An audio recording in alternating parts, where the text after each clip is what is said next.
Good morning everybody. Success point Deoband में आपका फिर से स्वागत है। आज हमारा जनरल स्टडी का एक बहुत ही इंटरेस्टिंग टॉपिक होने वाला है न्यूनतम समर्थन मूल्य। वैसे तो करंट का क्वेश्चन भी है, इकोनॉमिक्स का, भूगोल का भी कह सकते हैं कि न्यूनतम समर्थन मूल्य या मिनिमम सपोर्ट प्राइस क्या होता है, इससे कौन कौन से क्वेश्चन बनने की संभावना है और इसे जारी कौन करता है, किस किस के सहयोग से, सिफारिशें कौन इसकी रिकमेंड अपनी करता है मंत्रालय की तरफ से, इन चीज़ों के बारे में गहराई से चर्चा की जाएगी। तो स्टार्ट हम करते हैं न्यूनतम समर्थन मूल्य MSP। देखना MSP की फुल फॉर्म क्या होती है, मिनिमम सपोर्ट प्राइस, हिंदी में क्या कहा जाएगा, न्यूनतम समर्थन मूल्य। एक हमारा कृषि मंत्रालय होता है, कृषि मंत्रालय का जो नया नाम है केंद्रीय कृषि एवं किसान कल्याण मंत्रालय। ये क्या होता है, केंद्रीय सेंटर,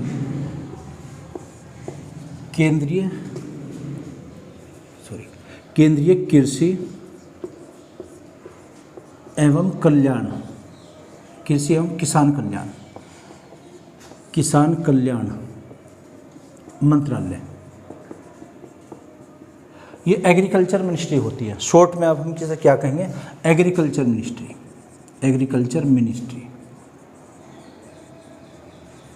ये एग्रीकल्चर कृषि मंत्रालय होगा। कृषि मंत्रालय का नाम केंद्रीय कृषि एवं किसान कल्याण मंत्रालय। इसका एक अनुषंगी आयोग होता है, इसको कहेंगे commission for the cost and price, लागत और मूल्य आयोग, CACP, commission for agriculture cost and price. तो CACP की फुल फॉर्म क्या हो जाएगी, तो एक आयोग होगा, कमीशन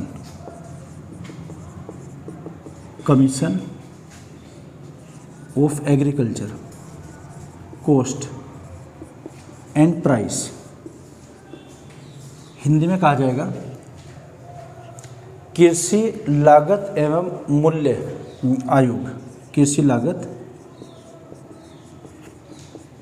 लागत एवं मूल्य आयोग एक आयोग है। देखना, आयोग कुछ स्थायी आयोग होते हैं और कुछ हम जो टाइम आने पर या आवश्यकता पड़ने पर बनाते हैं। जो CACP होगा, एक कमीशन होगा, एक आयोग, ये 5 सदस्यीय कमीशन होता है। इसका जो गठन हुआ था सन 1985 में, इसका वैसे पुराना नाम था, एक था कृषि मूल्य आयोग। कृषि मूल्य आयोग की स्थापना 1965 में हुई थी, सन 1965 में, और उसी का 1985 में नाम बदलकर CACP किया था। इसमें 5 सदस्य होते हैं, अभी उनकी चर्चा करते हैं।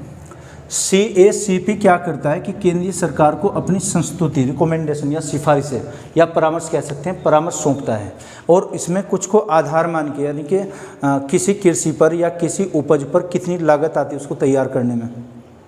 हाल ही के दिनों में, अभी 1 या 2 दिन पहले, जो गेहूं के दाम जारी किए गए, ये गेहूं का जो MSP होगा वो किया गया है, ये 2015 था, 110 रुपये बढ़ाए गए हैं, यानी कि 2125 रुपये हुआ है नया। 2023-24 में लागू हो गए हैं।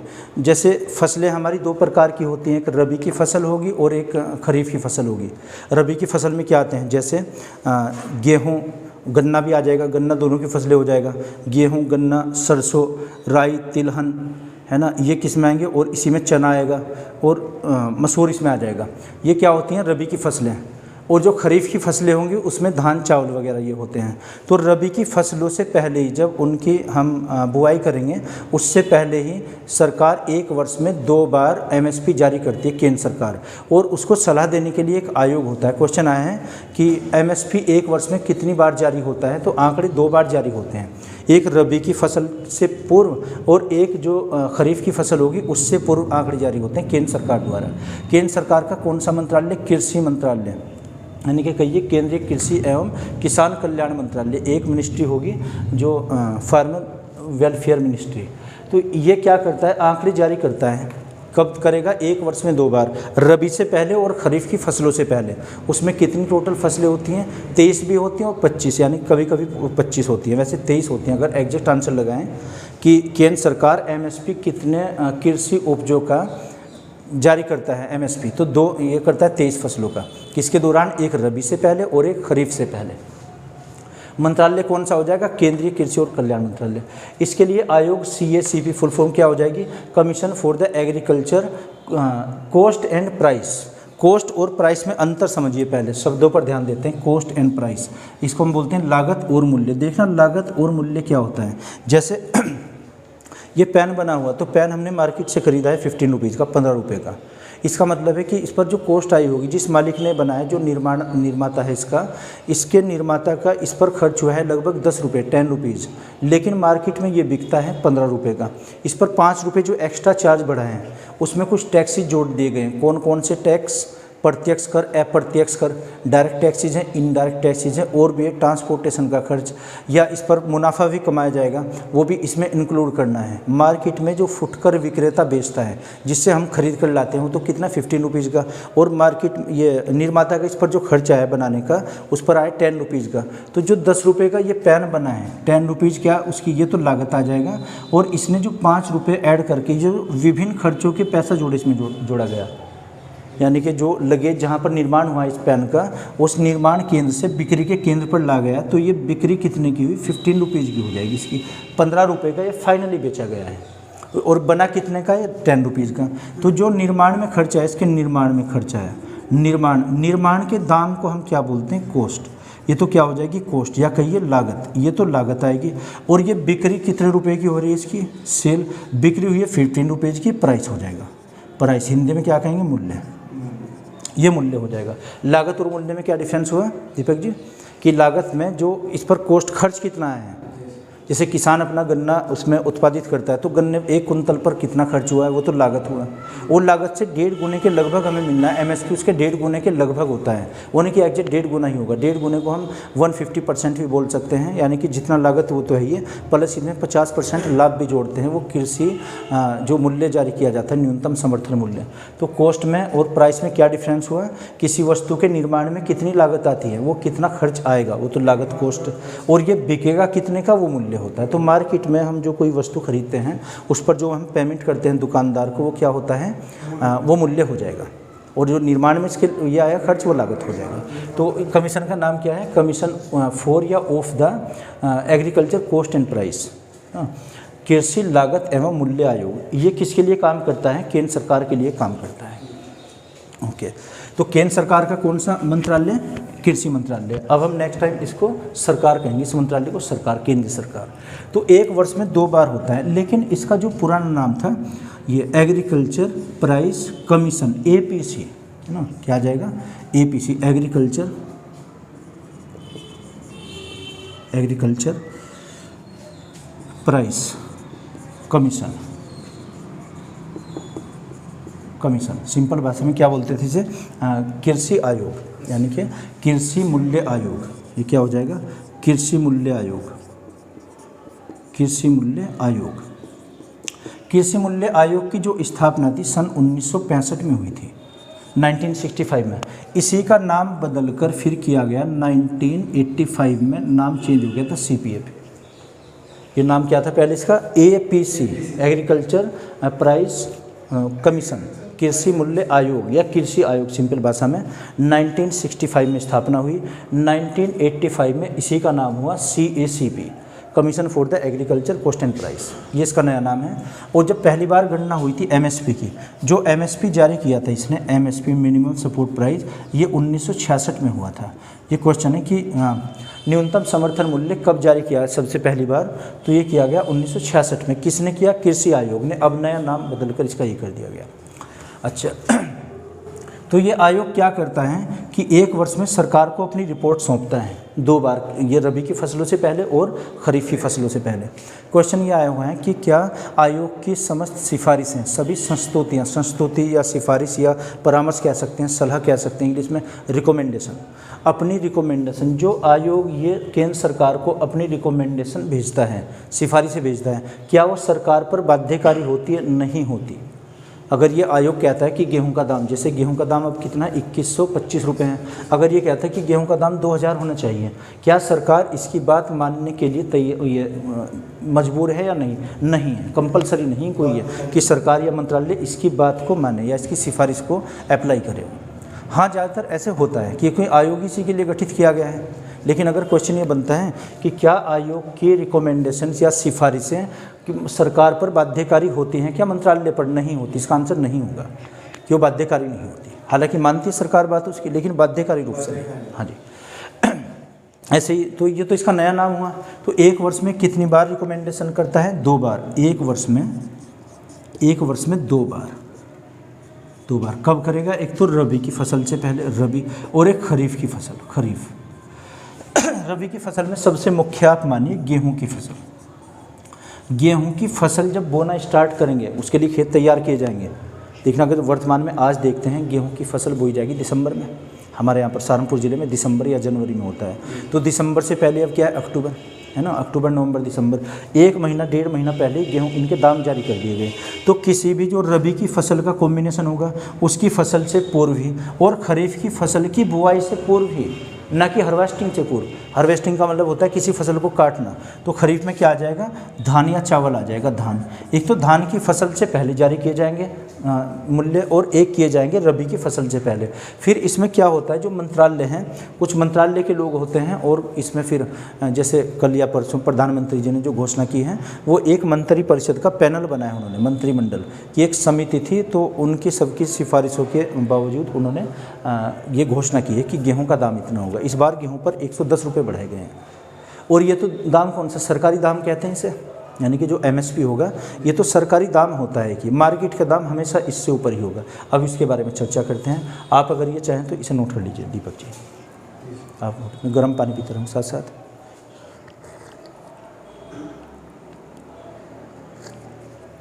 गर्म पानी कुछ ज़्यादा ही है।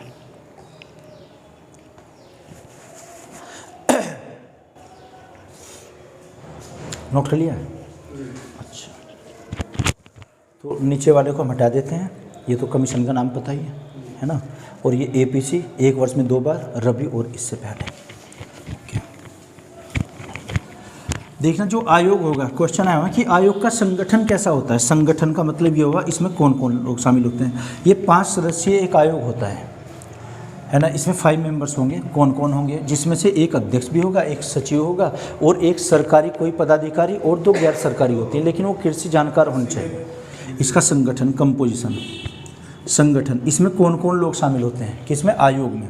तो आयोग में कौन लोग शामिल होंगे? 5 होते हैं, 5 में कौन? नंबर 1 कौन होगा? 2, 3, 4 और 5। एक तो इसमें आयोग के अध्यक्ष बनेंगे, आयोग के अध्यक्ष होंगे, ठीक है। दूसरा, एक इसमें कार्यकारी सचिव, सेक्रेटरी, एक सचिव। नंबर 3, एक इसमें सदस्य होंगे, सदस्य। ये किसी सरकारी पद पर होने चाहिए, सरकार की तरफ से। सरकार की तरफ से एक सदस्य नामित किया जाएगा इसमें। नंबर 2, हाँ जी, सरकार की तरफ से होगा, यानी कि केंद्रीय मंत्रालय की तरफ से, जो कृषि मंत्रालय होगा, एग्रीकल्चर मिनिस्ट्री। नेक्स्ट, इसमें 2 अन्य सदस्य होंगे। एक ये सदस्य होंगे, सदस्य और सदस्य।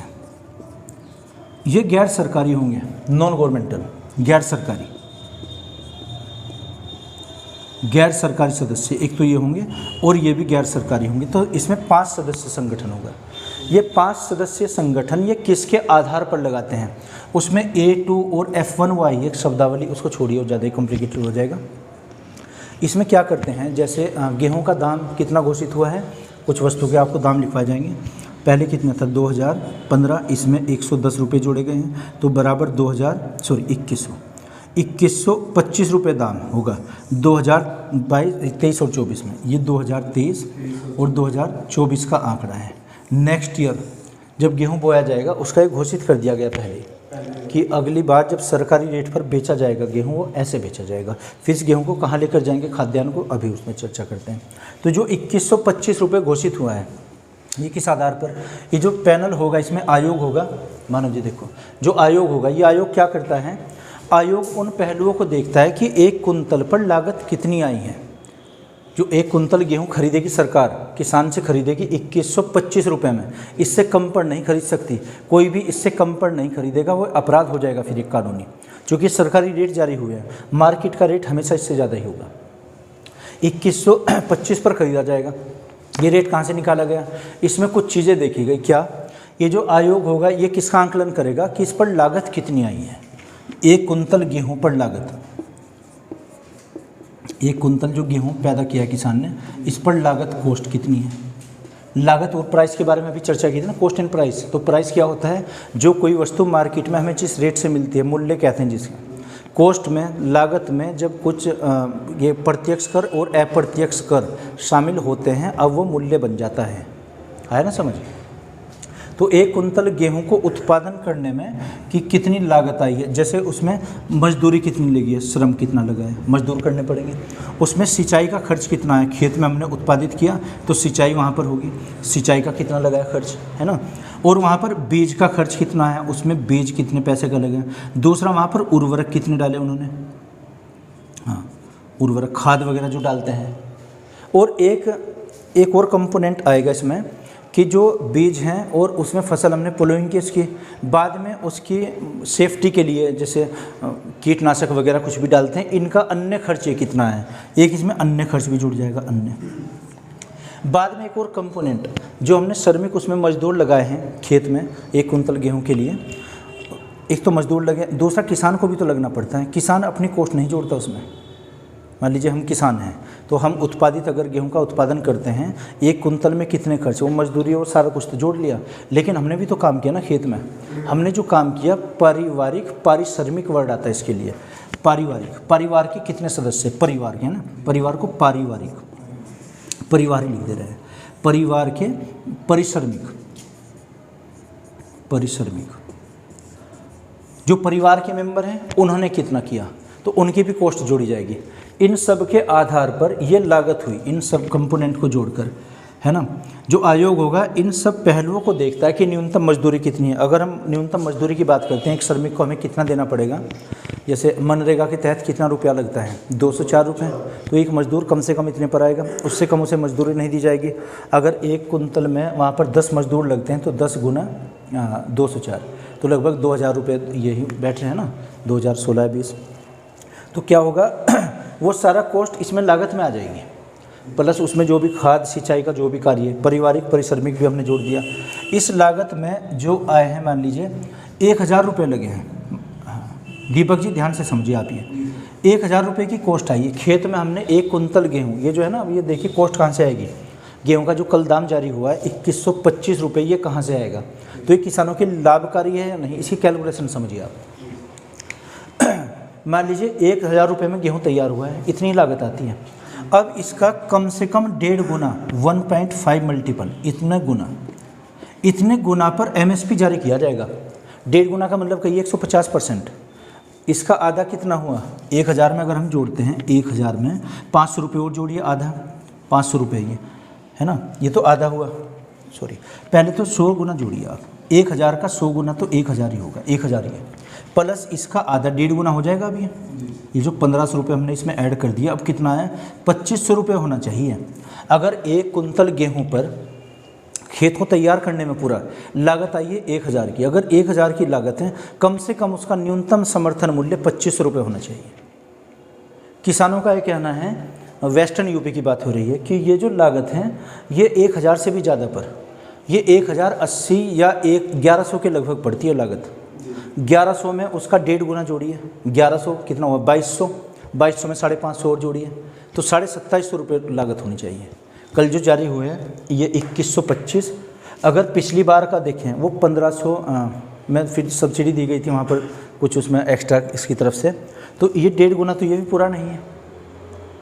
जैसे अखबार आज का न्यूज़पेपर जो पढ़ा गया उसमें था कि सबसे अधिक जो सरसों पर बढ़ा है 500 रुपये, सरसों पर बढ़े हैं, और मसूर की दाल पर बढ़े 500 रुपये, उसमें शायद 450 रुपये या 400। तो मसूरी की जो दाल है ये 500 रुपये पहले कितना रेट था 5500, उसमें 500 रुपये और बढ़ा है, अब कितना हुआ 6000 हो गया उसका रेट। तो 6000 में अगर इसका 1.5 गुना कम हम कर दें, 6000 का 3000, और उससे इस पर लागत ही 4000 की आती है 1 कुंतल पर पैदा करने में। गेहूं अगर वो देखा जाए, गेहूं का रेट ये 2500 प्लस होना चाहिए था। वो नहीं कि सरकार की बुराई करें, क्रिटिसाइज नहीं है, एक कैलकुलेशन को समझा जाए। हमारी जो कृषि नीति है उसके अंतर्गत 1.5 गुना लागत बढ़नी है, लागत से 1.5 गुना अधिक रकम बढ़नी है। अगर 1000 रुपये का खर्च आया है, इसका 1.5 गुना तो 1500 रुपये हुआ, 1.5 गुना अधिक, समझ रहे हैं, 1.5 गुना अधिक का मतलब, 1.5 गुना का मतलब हुआ 150%। तो 1000 का 150% 1500 रुपये हुआ, 1000 में जोड़िए 1500 रुपये, 2500 रुपये। इसका MSP 2500 होना चाहिए था। सरकार ने कितने बढ़ाए हैं और 110 रुपये बढ़ाए। पिछला रेट कितना था 2015 में 110 बढ़ाए हैं तो 2125 रुपये हुआ जी रेट जारी। तो मेरे ख्याल से तो लास्ट ईयर से भी कम अगर देखा जाए। खैर हमें तो एग्ज़ाम के लिए तैयारी करनी है, वो नहीं कि सरकार की बुराई किसी की नहीं। अगर क्वेश्चन ये आता है कि कितनी फसलों का MSP जारी किया जाता है, इसका आंसर होगा 23। कुछ चीज़ें कमर्शियल और वो जोड़ी गई हैं। एक होता है खोरपा, होता है खोरपा, जिसको हम खोपा बोलते हैं, नारियल से होता है। एक तो नारियल पानी पीने वाला, उसको सुखाकर वो दूसरी वैरायटी होती है जो खाने वाने में डलता है ना, ड्राई फ्रूट्स में आएगा, उसको वाणिज्यिक फसल बोलते हैं। गन्ना एक वाणिज्यिक फसल है, उसका रेट भी उसमें जोड़ा जाएगा। एक और फसल है, मेरे याद नहीं आ रही एग्जैक्ट, वो राई वगैरह कुछ ऐसा है। एक कुसुम भी होता है, कुसुम रेपसीड में आएगा, तेल निकालते हैं कुसुम। इनका रेट भी अगर जोड़ते हैं 2 फसलों का, 23 और 2 25 फसल हो जाती है। क्वेश्चन आया हुआ है डायरेक्ट कि हम MSP एक वर्ष में कितनी वस्तुओं का टोटल का जारी करते हैं। आंसर हो जाएगा 23 कमोडिटीज़ हैं इसमें, 23 फसल। और अगर 25 भी ऑप्शन में रहता है हम 25 फिर लगाएंगे, यानी कि उसमें खोपरा भी जोड़ दिया गया। खोपरा का मतलब खोपा बोलते हैं, है ना, उसमें डालते हैं खाने वगैरह में। तो क्या होता है, ये 23 फसलों का दाम जारी किया जाएगा। कुछ का रबी की फसल के दौरान, कुछ का खरीफ की फसल के दौरान। ये जो कल रेट जारी हुए मोदी जी ने जो किए हैं, ये हैं रबी की फसलों के। रबी की फसल कब से लागू होगी, 2023-2024 के लिए है रेट वो। यानी कि अभी जो गेहूं बोया जाएगा दिसंबर में और जनवरी में, ये जाकर मार्च अप्रैल में हार्वेस्टिंग होगी, तब कटाई होगी इसकी। तो इसका रेट होगा इतना है, 2125 रुपये का रेट है। खैर फिर से देखिए, कौन ये मंत्रालय कौन से जारी करेगा, कृषि मंत्रालय। कृषि मंत्रालय का नाम क्या होगा, केंद्रीय कृषि एवं विकास किसान कल्याण मंत्रालय। इसके लिए एक आयोग काम करता है, CACP। इसमें 5 सदस्य होते हैं, आपको 5 सदस्यों के नाम। अच्छा, इसका पुराना नाम क्या था, कृषि मंत्रालय, ये कृषि आयोग है ना, कृषि मूल्य आयोग। स्थापना कब हुई थी, 1965 में। नाम बदला गया 1985 में। 5 सदस्य होते हैं। ये सिफारिश करता है सरकार के लिए। लेकिन जो गन्ने का रेट है वो किया जाएगा फेयर एंड रिम्यूनरेटिव प्राइस, है ना, उसके बोलते हैं रिम्यूनरेटिव, FRP। उसमें राज्य सरकार की भी अनुशंसा, चूँकि जो मिल मालिक होते हैं, गन्ने के मिल मालिक, उनकी बैठक होती है, वो रेट देंगे मिल मालिक हमें। अच्छा, ये नोट कीजिए आप पहले। अच्छा, गर्म पानी ले आए भैया, ओके।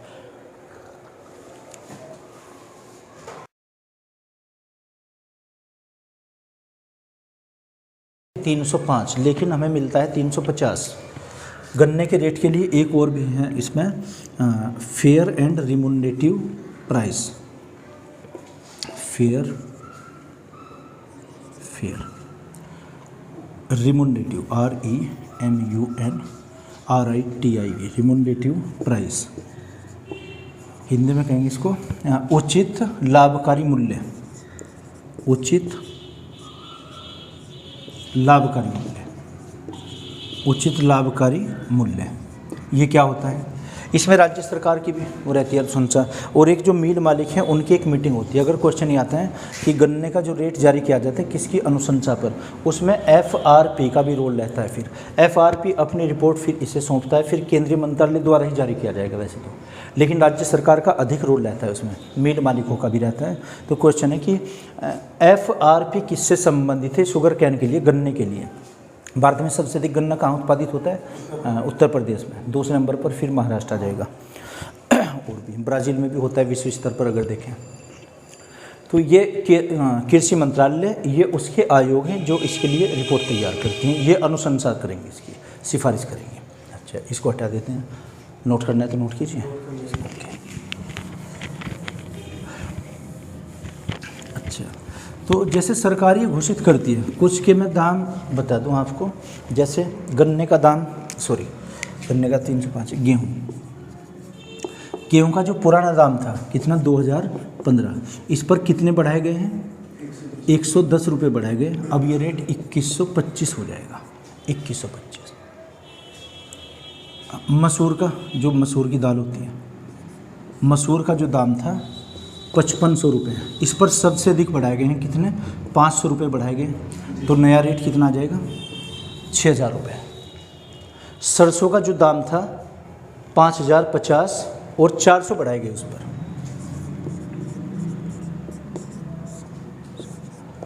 5050 इसका दाम था, 400 रुपये बढ़ाए गए, तो कितना है जी, 5450। नया रेट 5450 का होगा अगर ये देखा जाए। ठीक है जी। एक ऐसे ही अगर देखें और कौन कौन सी फसलें आती है इसमें, सरसों की, इसमें चने का भी आ जाएगा। चने का 5230 या कुछ था, 5200, 105 रुपये बढ़े इस पर, 5230, 105 रुपये बढ़ाए गए, 105 कितना आ जाएगा जोड़कर, 35, 5300, 5335 रुपये। बस मेन तो गेहूं का ही रेट, गेहूं का। और सबसे अधिक किस पर बढ़े, मसूर पर बढ़े हैं। सबसे अधिक जो इस बार की गई है इस एमएसपी में मसूर पर, और गेहूं का दाम सबसे अधिक एग्जाम में पूछा जाता है कि गेहूं का दाम कितना था। गन्ने के दाम जब जारी किए जाएंगे तो गन्ने का जो पिछली बार से दाम था वो 305 रुपये किया गया था गन्ने का, 305, लेकिन हमें मिलता है कितना, वो 350। इसमें 45 रुपये जो देगी वो देती है राज्य सरकार, ये सब्सिडी होती है राज्य सरकार। राज्य सरकार ने बढ़ाया है, ये अपनी तरफ से एक सब्सिडी कह लीजिए या अनुदान, 305 रुपये उसका रेट था। बाकी जो मंडी के भाव रहते हैं इनके अगर देखें वो अलग होते हैं इनसे। जैसे गेहूं का दाम है ना 2125, अगर हम मंडी में लेने जाएंगे नेक्स्ट ईयर और वहाँ पर दाम ये घोषित कर दिया गया, जब नियम वो लागू होगा तो 2125 से अधिक पर ही बिकेगा वहाँ पर। इससे कम बेचना है, मुनाफाखोरी करना, वो अपराध हो जाएगा एक, है ना। इसकी खरीद कौन करेगा, ये आप नोट कर लीजिए अगर करना, ये नोट कर लीजिए आप इसे। अच्छा अभी आगे करते हैं, नोट कर लिया मैंने, हाँ जी।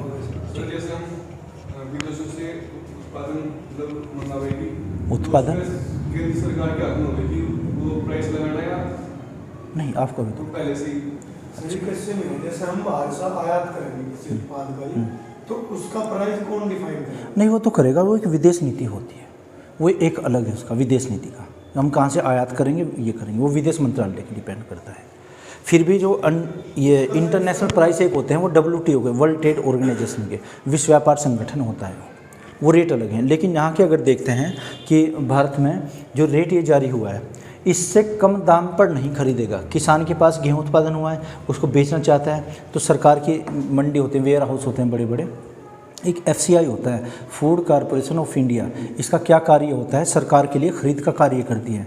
कोई खाद्यान्न खरीदेगी और वेयर हाउस में इसका संग्रह करना, इसकी सुरक्षा करना, ये FCI का काम है। बामन डेयरी में आपने देखा हो ना, वहाँ पर वेयर हाउस गोडाउन बोलते हैं जिसको सामान्य भाषा में गोदाम।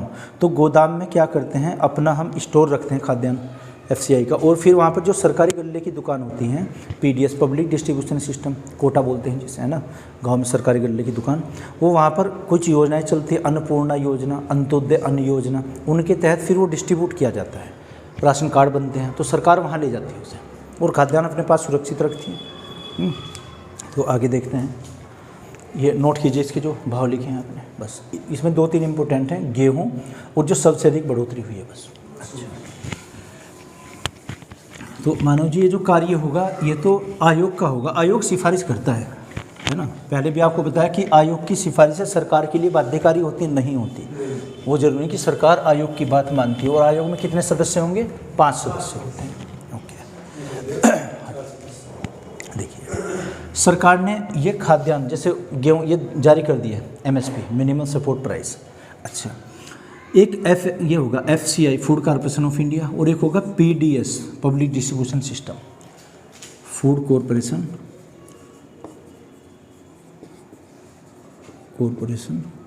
ऑफ इंडिया, भारतीय खाद्य निगम, हिंदी में क्या कहा जाएगा, भारतीय खाद्य निगम, खाद्य निगम, भारतीय खाद्य निगम FCI। और PDS क्या होता है, पब्लिक डिस्ट्रीब्यूशन सिस्टम, सार्वजनिक वितरण प्रणाली, public distribution system, public distribution system, सार्वजनिक वितरण प्रणाली, सार्वजनिक वितरण प्रणाली, ये होता है। तो ये क्या होगा, FCI जो सरकार ने MSP जारी की है, मान लो गेहूँ खरीद लिया सरकार ने, गेहूँ के दाम जारी किए कितने, 2125 रुपये हुए हैं 2023-24 के लिए। इतने रुपए में क्या करेगी सरकार, खरीदने के लिए तैयार है। किसी किसान के पास सरप्लस प्रोडक्शन हुआ है, उसका अति उत्पादन हुआ है, उस उत्पादन में किसान बेचना चाहता है, सरकार खरीदने के लिए तैयार, तो सरकार के लिए जो खरीदारी का कार्य करता है वो एफसीआई करता है। इसका क्या कार्य? खरीदना। ये खरीद का कार्य करता है, ये खरीदता है, उसका संग्रह करता है, उसको सुरक्षित रखता है। इसके पास वेयर हाउस होते हैं, गोदाम होते हैं बड़े बड़े, है ना, जैसे जो मुजफ्फरनगर में बने, बम मंडी एशिया में नामहीन का, ये शायद बड़े में आते हैं, सहारनपुर के जो पिलखनी में बने हुए हैं। तो क्या होगा, वहाँ पर एफसीआई ऑफिस होगा उनका, या उनके कोई पदाधिकारी होंगे, समझो क्लर्क हैं उनके, वो खरीद का कार्य करते हैं। कभी कभी वो डायरेक्ट पेमेंट कर देते हैं, कभी अकाउंट में आ जाएगा किसान के। तो यहाँ से जब वो खरीदेंगे, अब खरीद कर कहाँ ले जाएंगे? वेयर हाउस में रख लिया उन्होंने। अब उस वेयर हाउस से, उन गोदामों से ये सरकारी गल्ले की दुकानों में आएगा गेहूँ, जो कोटे होता है ना, जिनको कोटा बोलते हैं। हाँ, गाँव में PDS, public distribution system, quota, और क्या बोलते हैं इसे, एक और नाम है, सस्ते गल्ले की दुकान। गल्ले की जो दुकान जहाँ से राशन कार्ड बनेंगे, पीला कार्ड, वाइट कार्ड जो बनता है। यहाँ पर कुछ योजनाएँ चलती हैं। फिर योजनाओं के अंतर्गत योजना कौन सा? जैसे अन्नपूर्णा योजना, अन्नपूर्णा, एक तो अन्नपूर्णा योजना, अंत्योदय अन्न योजना, अंत्योदय अन्न योजना, अन्न योजना, इनके तहत राशन मिलता है। फिर वो क्वेश्चन आवा, अंत्योदय का क्या अर्थ होता है? अंत्योदय का अर्थ है गरीबों में अति गरीबों का उत्थान करना, है ना, जो पुअरेस्ट है, बिल्कुल गरीबों से अति गरीब, उन लोगों को सस्ती दर पर देना खाद्यान्न, गेहूं या चावल दिया जाता है उनको 2 रुपये किलो या 1 रुपये किलो, जो भी योजना है जिस सरकार की।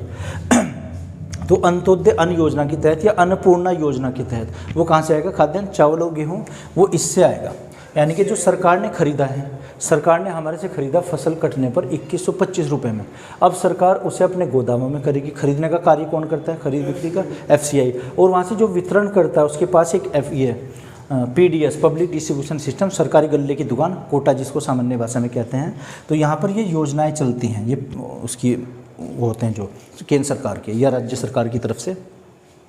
अन्नपूर्णा, अंत्योदय अन्न योजना, इनके तहत वो पब्लिक को डिस्ट्रीब्यूट किया जाता है। अगर हम कहीं विदेश में बेचना चाहते हैं, फिर वो विदेश मंत्रालय, हमारी जो विदेश नीति कैसी है वो उस पर डिपेंड करता है। फिर तो ये सरकार जो करती है, कितनी वस्तुओं के दाम जारी होंगे? एक वर्ष में 2 बार, और 23 वस्तुओं के दाम जारी होते हैं, है ना। कितने खाद्यान्न है, कितनी फसलों के दाम होंगे? फसल वो 23 होती हैं, 23 वस्तु, 23 फसलों के दाम प्रत्येक वर्ष जारी किए जाते हैं। इसमें एक चीज़ जो जोड़ना चाह रहे थे ना कि दूध का दाम भी होना चाहिए, वो भी सरकार घोषित करे, वो इसमें नहीं दिया गया। इससे रिलेटेड कोई और क्वेश्चन पूछना हो तो बताइए आप। मानव देखना कोई क्वेश्चन, दीपक जी कोई क्वेश्चन पूछना है? इसकी कोई समय अवधि भी है जो कितने दिन में वितरण होना चाहिए? जो मतलब जो हमारा ये है पीडीएस, हाँ जी, पीडीएस जैसा काम कर रहा है सर, उसकी कुछ समय अवधि भी निर्धारित रहेगी, इतने दिन में, कितने दिन में? करना ही करना। नहीं, वो सरकार की नीति ऊपर है। वो तो डिपार्टमेंट अपनी सुविधा के लिए कि कब वितरित करना है कब नहीं करना, छुट्टी के दिन है। पंचवर्षीय योजना जो बना उनके तहत। हाँ, जैसे वो बाद की 5 ये होते हैं जो 5 ईयर प्लानिंग, 5 ईयर प्लानिंग में और भी विषय होते हैं जो जोड़े जाते हैं। तो उसमें ये देखते हैं कि वितरण का कार्य कितना है पीडीएस का, उनको संग्रह खरीदता कौन है? एफसीआई। कहाँ से आता है खाद्यान्न? तो गेहूं जो सरकार खरीदती है, जो इस पर जारी किए जाएंगे एमएसपी पर खरीदा है, मिनिमम सपोर्ट प्राइस पर, न्यूनतम समर्थन मूल्य कहेंगे इसको। लेकिन आज की जो मंडी के भाव अगर देखें यहाँ के, हम अपने सहारनपुर के हमें लानी है, तो उन्हें कि 2100 में मिलेगा, करीब उसका दाम होगा 2400 या 2500 वहाँ पर। ये तो आज का भाव है। तो आज मंडी में जो गेहूं या खाद्यान्न आया है, चावल आया है, पहले ये देखते हैं कि आया कहाँ से। मंडी समिति का अध्यक्ष कौन होता है? नगरीय स्तर पर, जैसे हमारे यहाँ देवबंद में एसडीएम ये मंडी समिति के अध्यक्ष होते हैं। तो वो रेट लिस्ट उनके हाथ में होती है। और समझिए मंडी में जो आज गेहूँ आया है वो हरियाणा से मंगाया गया है। हरियाणा से यहाँ पर लाने में कितना खर्च होगा? एक लोग हरियाणा से बेचने वाला, एक यहाँ पर खरीदने वाला, 2 उसमें आड़ती होंगे, ये भी तो अपना मुनाफा कमाएंगे ना। और लगेज में जितना खर्च हुआ है, वहाँ से आया है, फिर बीच में इतने बैरियर पड़ते हैं, है ना, ट्रांसपोर्टेशन का खर्च, ट्रक का खर्च, लाने ले जाने का, अपलोडिंग डाउनलोडिंग का, मजदूर आएंगे वहाँ पर, वो भरेंगे उसमें, फिर उतारेंगे, ये जो सारा खर्च हो जाएगा। अब यही दाम ये 2125 से बेचेंगे, फिर वो 2125 जो रेट सरकार ने रेट फिक्स किया है। हमारी जो यहाँ की नगर की मंडी है, ये इसका रेट नहीं है। मंडी तो अलग चीज़ है। मान लीजिए आपको एक सब्ज़ी खरीदनी है, तो सब्ज़ी का उत्पादन खेत में, आप खेत से खरीदिए, सब्ज़ी सस्ती होगी, तराजू का सिस्टम ही नहीं है कोई वहाँ, तो ऐसे अंदाज से दे दें। लेकिन जब वो चीज़ मंडी से खरीदते हैं, कॉस्टली हो जाती हैं। और जब वो और भी दूर ले जाएंगे, कहीं गाँव में ले जाएंगे सब्ज़ी बेचते हैं, वो और भी कॉस्टली हो जाएगी। कोई भी वस्तु जब अपने उत्पादन स्थल से दूर तक जाती है बिक्री के लिए, उतनी महंगी होती चली जाती है। वो लगेज का आएगा ना उसमें खर्च, लगेज का खर्च आता है, उसकी सुरक्षा का खर्च आता है। सब्जियां हैं वो वेयर हाउस में लगानी पड़ती हैं, गोदाम में जो कोल्ड स्टोरेज होते हैं, कोल्ड स्टोरेज में रखने का खर्च आता है। तो उसी हिसाब से महंगी होती चली जाती है वस्तु। सर जैसे ये सरकार एमएसपी लागू करेगी, हाँ जी, सरकार ने घोषणा कर दी हाँ जी, एमएसपी रहेगी जी। फिर सर जो भी बीच में जो मुनाफाखोर वो भी कैसे फायदा लेगा? नहीं, वो तो चोर बाजारी तो सारी जगह होती है, उनके पास स्टोरेज सिस्टम होते हैं। देखना भैया पूछ रहे हैं कि जो काला बाजारी होती है कैसे, वो कैसे मुनाफाखोर कैसे कमाते हैं। हर चीज़ के एजेंट होते हैं हर विभाग में, अगर देखें कुछ ऑथेंटिक होते हैं कुछ नहीं। जैसे शेयर मार्केट होती है, ब्रोकरेज टैक्स लगता है वहाँ पर, हम शेयर डायरेक्ट नहीं खरीद सकते मार्केट से, उसके बीच में वो होंगे एक दलाल होते हैं। एक मैगजीन भी आती है दलाल स्ट्रीट, क्वेश्चन आया दलाल स्ट्रीट किससे संबंधित है? शेयर मार्केट से। हर 15 दिन में मैगजीन निकलती है वो। ऐसी मंडी में भी होते हैं। मंडी में जो स्थल हैं, आप अगर यहाँ मंडी में गए हो, एक मंडी का प्रधान होता है, प्रधान होगा, फिर वहाँ पर दुकानें होती हैं, वो अलॉट की जाती हैं, उनका भी तो खर्च देना पड़ता है उनको। और किसान तो मॉर्निंग में वहाँ पर आते हैं, वो सब्जी अगर आज नहीं बिकती वो स्टोर में लगा देते हैं, उनको कल के रेट में बेच सकते हैं। अब ये रखने का खर्च भी तो लेगा ना वो, वहाँ पर भी एक, ये तो मैनेजमेंट पर डिपेंड करता है उसका मैनेज कैसे किया गया है। तो मंडी में भी मैनेजमेंट है अपना, एक सिस्टम है उनका कि एक उनका हेड चुना जाएगा, वो प्रधान कहलाएगा, उसके भी कुछ नियम अपने वहाँ पर होंगे जो अप्लाई होंगे, मंडी के भी होंगे, प्रशासन के भी होंगे। रेट लिस्ट जिम्मेदार कौन होता है मंडी का? एसडीएम होता है, फिर है ना, वो रेट लिस्ट जारी करता है, आज किस वस्तु के क्या दाम होंगे, ये सब एसडीएम साहब को पता होता है। सर ये सब एसडीएम साहब के साइन सही आगे? हाँ जी, हाँ आगे बढ़ेंगे, अध्यक्ष हैं उसके बस, ये देखिए आप। और इसके अलावा कोई और कुछ? समिति में मेयर का क्या काम होगा? मेयर का नहीं, मेयर तो जो बड़े नगर होते हैं, महानगर, उसमें बनते हैं, पार्षद बनते हैं वहाँ पर, है ना। और उसमें हो सकता है कि वो मनोनीत एज ए सदस्य भी हो सकता है, इसका मुझे जानकारी उसकी नहीं है पहली बात तो, क्योंकि वो पॉलिटी वाला टॉपिक हो गया। हम ये पढ़ रहे हैं एमएसपी इकोनॉमिक्स वाला। मंडी में जितनी भी फिर सुविधा है ना, वो फैसिलिटी, हर चीज़ के एक प्रोटोकॉल्स होते हैं ना। जैसे स्कूल का अपना एक मैनेजमेंट होता है, कैसी वहाँ पर ड्रेस होगी, क्या खाने में दिया जाएगा, कब छुट्टी होगी, कैसे होगा, कौन सा पीरियड किसका होगा। मान लो इंग्लिश का पहले चलाना है, 5वां इंग्लिश का चलाना है पीरियड, ये तो प्रिंसिपल पर डिपेंड करता है, वो मैनेजमेंट है वहाँ का। एक ये मैनेजमेंट हमेशा सुविधा के लिए बनता है, ठीक है ना। तो मेन जो मैकेनिज्म है, एक क्या होगा, कृषि मंत्रालय होगा, उसकी सहायता के लिए एक आयोग काम करता है ना, CACP। और उसका पुराना नाम था, सबसे पहले जो जारी हुआ था MSP न्यूनतम समर्थन मूल्य 1966 में हुआ था, आयोग बना था 1965 में, और 1985 में इसका आयोग का नाम बदला गया। फिर उसमें 5 सदस्य होते हैं जो काम करता है। फिर जब वो गेहूँ खरीदा जाता है, अब कहाँ जाएगा ये गेहूँ, सवाल ये है। तो गेहूँ जो सरकार अपने अंडर में रखती है, सरकार के लिए जो खरीद फरोख्त का कार्य FCI करता है, वेयर हाउस में उसको जमा करते हैं। फिर कहाँ जाएगा, योजनाओं के अंतर्गत जो नीडी लोग हैं, जो गरीब या मध्यम श्रेणी के लोग हैं, PDS सस्ते, ये पब्लिक डिस्ट्रीब्यूशन सिस्टम, सार्वजनिक वितरण प्रणाली या सस्ते गल्ले की दुकानों से बेचा जाता है। वहाँ सरकार की योजनाएँ होती हैं, ये चलता है सिस्टम ऐसे, तो ये होता है, ठीक है। पिछले साल MSP का मुद्दा उठाया गया था। हाँ जी, MSP का नाम दिया गया था जी, काला कानून। हाँ, तो उसका मतलब क्या कारण है? वो कुछ उसमें पॉलिटिक्स वो भी रहती है कि, और दूसरा ये था कि वो ये चाहते थे कुछ वस्तुएं उसमें जोड़ी जाएं और अपनी उनके जो कृषि उत्पाद है उनका दाम बढ़ाया जाए, है ना। तो दाम बढ़ाने को अभी बताया ना कि 1.5 गुना दाम बढ़ना है। देखिए जैसे हम गन्ना उगाते हैं तो गन्ने का दाम आप 350 जो दिया गया था, वहाँ से 305 जारी किया, 300 रुपये, है ना। 300 रुपये था उसका रेट एक कुंतल का। एक कुंतल को तैयार करने में लगभग 200 रुपये का खर्च आता है, 200 रुपये का खर्च आया। ऐसे ही बताते हैं वेस्टर्न यूपी में, हमारे यहाँ पर एक कुंतल को पूरी लागत एंड तक, कटाई तक, मिल में भेजने तक, इस पर जो खर्चा है 200 रुपये आया है। सरकार ने दिया हमें 300 रुपये। तो एक तो 200 रुपये तो यही आएंगे, पहले तो यही जोड़े जाएंगे 200 रुपये, यह है ना इसका 1.5 गुना। 1.5 गुने का मतलब क्या हुआ, 150%। इसका 150% निकाल कर जोड़िए आप, तो 1.5 गुने का मतलब, हाँ 300 नहीं 200 तो यही होगा। ये जो 300 है ना, सुनिए दाम 100 200 लागत का 1.5 गुना जी। देखो मैं बता रहा लागत हूँ, आई 200 150 रुपये का खर्च आता है इस पर। 150 में अब हमें जोड़ना है 150 गुना, तो यानी कि 1.5 गुना, तो 1 गुना तो ये खुद ही हुआ 150, और 150 का आधा 75 रुपये और जोड़िए आप, हमें इतने रुपए मिलने थे उस पर। अगर हमारे एक कुंतल गन्ने पर 150 रुपये की लागत आती, खेत में खाद डालना, मजदूरी लगना, उसमें खेत को प्लो करना, उसको तैयार करना, सारा कुछ मिल में ले जाने तक का इतना हमारा खर्चा आया है। तो इसमें हमें क्या जोड़ना है, ये 150 और 75 टोटल कितना हुआ है 5। है ना, 5 5 10 और 7 17, ये कितना हो जाएंगे 375 का दाम इसका होना चाहिए था, कम से कम था। तो डेढ़ गुना, यानी कि 2 गुना अगर कर तो वो ज़्यादा हो जाएगा, 400 के करीब हो जाएगा। हमें दाम कितना घोषित किया गया, वो 305 रुपये दिया गया, लेकिन किसानों को तो मिलता था 350 रुपये, 45 रुपीज़ राज्य सरकार ने दिए थे, है ना। राज्य सरकार जितनी सब्सिडी देना चाहे वो उसमें, तो हम चाहते हैं कि हमारे जो कृषि उत्पाद हैं रबी और खरीफ दोनों, इनके रेट एमएसपी बढ़ जाएं। जब एमएसपी बढ़ेंगे तो मार्केट का दाम उससे ज़्यादा ही होगा, हम किसानों का ये मूल्य अधिक हो जाएगा, फिर जो करंट रेट होगा उसका। ये थी मांग हमारी। और एक था कुछ वस्तुओं के दाम जोड़ने थे, जैसे दूध को इसमें शामिल किया जाए। जो कृषि क्षेत्र होता है, कृषि और कृषि क्षेत्र बोथ आर डिफरेंट। क्या डिफरेंस दोनों में हुआ? कृषि क्षेत्र प्राइमरी सेक्टर बोलते हैं इसे। तो प्राइमरी सेक्टर में 4 चीज़ें आती हैं। कौन कौन सी? प्राथमिक क्षेत्र में कृषि, नंबर 2 वनीकरण फॉरेस्ट्री, नंबर 3 पशुपालन और मत्स्य पालन। पशुपालन क्या होता है? जो स्थल पर हम पालन, जैसे भैंस पालन, मुर्गी पालन, ये क्या है? पशुपालन है।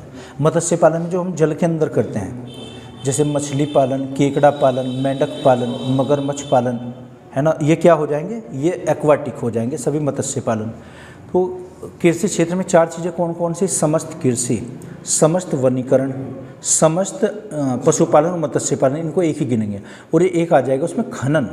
खनन का मतलब खान में माइनिंग, इन सब को हम कृषि क्षेत्र बोलते हैं। तो ये कहते हैं, मांग जो हमारी थी कि पशुपालन या जो हम अदर कार्य करते हैं प्राथमिक क्षेत्र का, उसके कुछ और मदे जोड़ी जाएं इसमें। अब जैसे 23 वस्तु का है ना, 24 वस्तु का हो जाना चाहिए। जो पशुपालन से क्या करते हैं? दूध का उत्पादन करते हैं पशुपालन से, तो दूध भी एक वस्तु, एक मद जोड़ी जाए, एक आइटम ये भी हो जाए उसमें। अब 24 हो जाएंगे फिर, या अगर 25 थी तो 26 हो जाएंगी। किसानों की ये मांग थी, ये भी उसमें जोड़ा जाए। क्योंकि गांव से कुछ लोग जो दूध का ये काम है जिनका, डेयरी का, वो 30 के भाव में खरीदते हैं, 60 में बेचते हैं। 30 रुपये का मुनाफा कमाया। सारा कार्य किसका हुआ है? तो किसान ने मेहनत की। पशुपालन सुई का तो है ना, वही ज़्यादा मेहनत करता है, लेकिन उसको कम दाम मिलते हैं, मीडिएटर को ज़्यादा मिलते हैं फिर। तो किसान लोग ये चाहते थे कि दूध का जो दाम है वो इसमें जोड़ा जाए, उसका भी एमएसपी में शामिल किया जाए, है ना। जो कुछ भी फिर राजनीति होती है अपनी, वो तो छोड़िए आप ये। तो ये सब चीज़ें हैं जी। तो इसका आप स्क्रीनशॉट ले लीजिए, या फिर अगर नोट करना चाहें तो। इसके अलावा जो कुछ और क्वेश्चन बनते हैं कमेंट बॉक्स में आप लिख कर बताइए, अगर पूछना चाहते हैं तो मैं आशा करता हूँ आपकी सब समझ आया होगा। अगर नहीं तो बताइए। Okay, thank you.